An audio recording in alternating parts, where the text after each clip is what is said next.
பணக்காரனிடம் ஆண்டவர் சொன்னார் கனவுல, நாளைக்கு உன் வீட்டுக்கு வரேன்.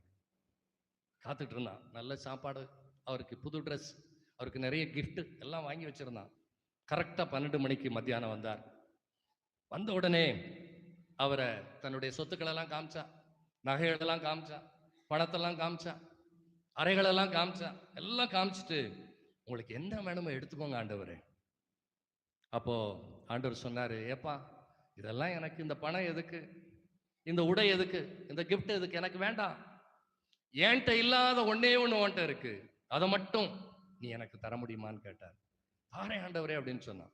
என்னது அப்படின்னு, உன்னுடைய பாவம். இந்த பாவம் மட்டும்தான்ப்பா என்கிட்ட இல்லை, இந்த பாவத்தை நீ எனக்கு தந்துரு அப்படின்னு கேட்டார். இன்றைக்கு ஆண்டவர் நம்ம பாவத்தை அவர் கேட்கிறார். அவற்றை அது இல்லை உள்ளம் செய்யப்படாது. பாவத்தின் சம்பளம் மரணம்,